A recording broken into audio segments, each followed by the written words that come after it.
नमस्कार, प्रणाम। कैसे हैं आप लोग? उम्मीद है स्वस्थ होंगे।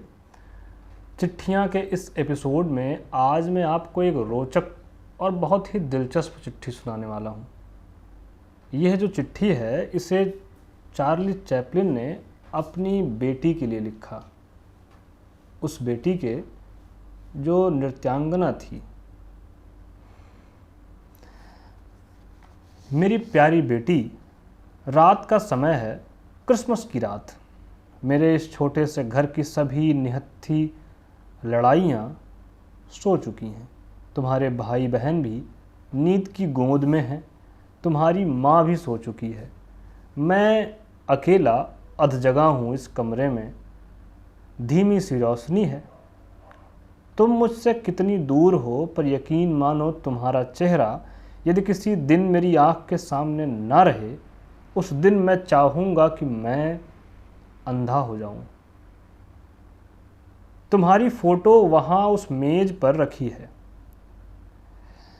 और यहाँ मेरे दिल में भी। पर तुम कहाँ हो? वहाँ सपने जैसे भव्य शहर पेरिस में, चैम्स एलिसस के शानदार मंच पर नृत्य कर रही हो।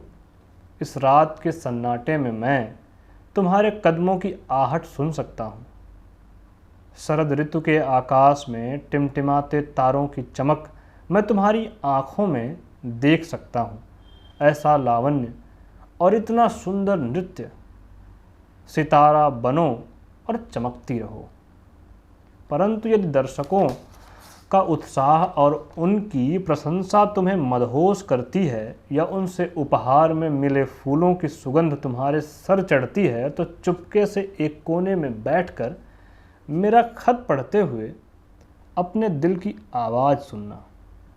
मैं तुम्हारा पिता जिरल्डाइन, मैं चार्ली चैपलिन।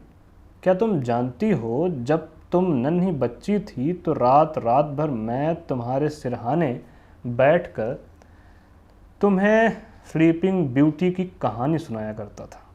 मैं तुम्हारे सपनों का साक्षी हूँ। मैंने तुम्हारा भविष्य देखा है। मंच पर नाचती एक लड़की मानो आसमान में उड़ती परी है। लोगों की करतल ध्वनि के बीच उनकी प्रशंसा के ये शब्द सुने हैं, इस लड़की को देखो, वह एक बूढ़े विदूषक की बेटी है। याद है, उसका नाम चार्ली था। हाँ, मैं वही चार्ली हूँ, वही बूढ़ा विदूषक। अब तुम्हारी बारी है। मैं फटी पैंट में नाचा करता था। मेरी राजकुमारी, तुम रेशम की खूबसूरत ड्रेस में नाचती हो। यह नृत्य और ये शाबाशी तुम्हें सातवें आसमान पर ले जाने के लिए सक्षम है। उड़ो और उड़ो, पर ध्यान रखना कि तुम्हारे पांव सदा धरती पर टिके रहें। तुम्हें लोगों की जिंदगी को करीब से देखना चाहिए। गलियों बाजारों में नाच दिखाते नर्तकों को देखो जो कड़कड़ाती सर्दी और भूख से तड़फ रहे हैं। मैं भी उन जैसा था जिरल्डाइन। उन जादुई रातों में जब मैं तुम्हें लोरी गागा कर सुलाया करता था और तुम नींद में डूब जाती थी, उस वक्त मैं जागता रहता था।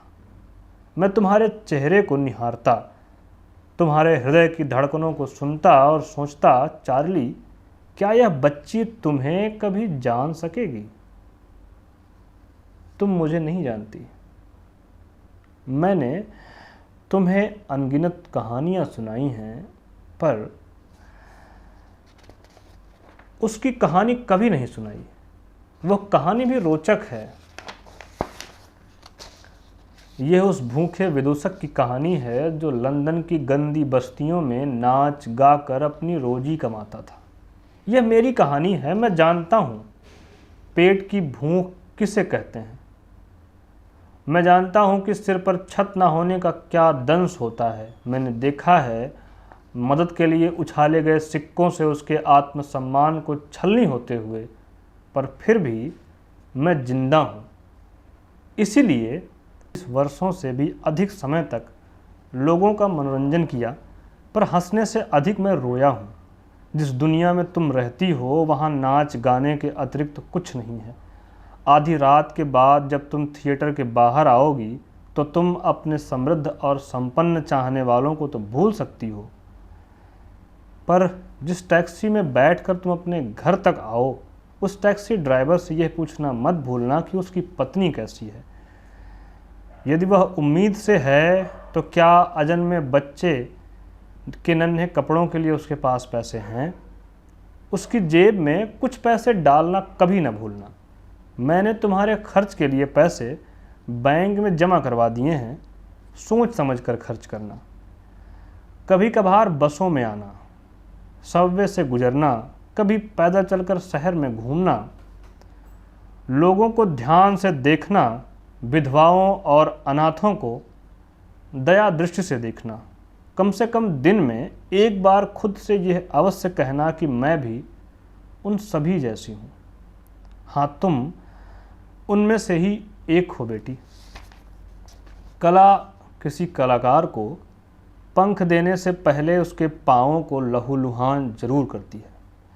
यदि किसी दिन तुम्हें लगने लगे कि तुम अपने दर्शकों से बड़ी हो तो उसी दिन मंच छोड़कर भाग जाना, टैक्सी पकड़ना और पेरिस के किसी भी कोने में चली जाना। मैं जानता हूँ कि वहाँ तुम्हें अपने जैसे कितनी नृत्यांगनाएं मिलेंगी, तुमसे भी अधिक सुंदर और प्रतिभावान। फर्क सिर्फ इतना है कि इनके पास थिएटर की चकाचौंध और चमकीली रोशनी नहीं है, इनकी सर्च लाइट चंद्रमा है। अगर तुम्हें लगे कि इनमें से कोई तुमसे अच्छा नृत्य करती है तो तुम नृत्य छोड़ देना। हमेशा कोई न कोई बेहतर होता है, इसे स्वीकार करना, आगे बढ़ते रहना और निरंतर सीखते रहना ही तो कला है। मैं मर जाऊंगा, तुम जीवित रहोगी।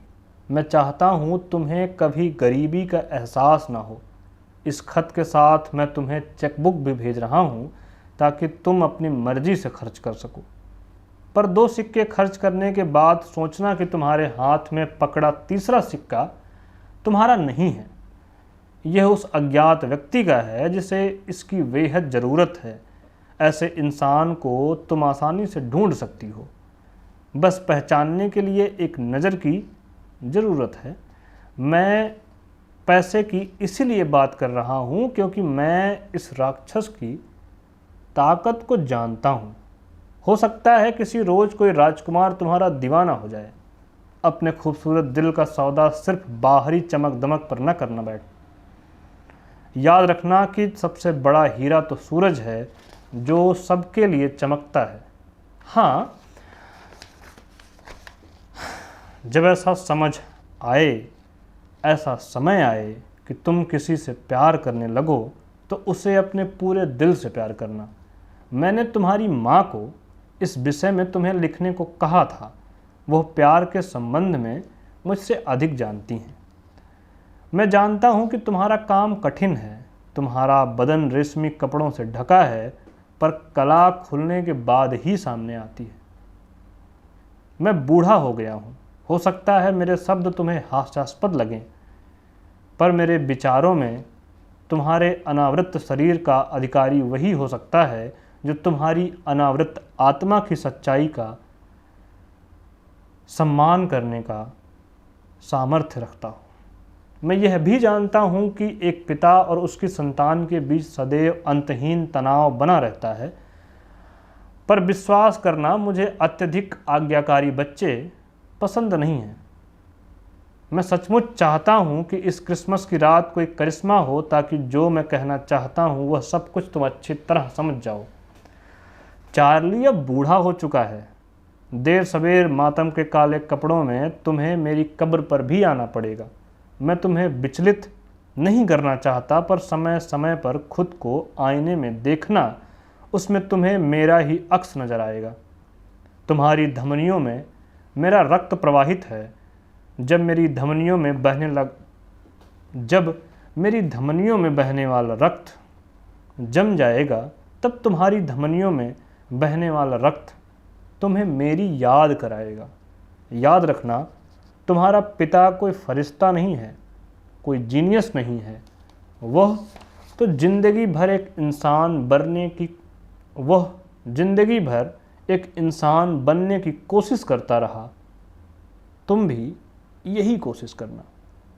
ढेर सारे प्यार के साथ, चार्ली। क्रिसमस 1965।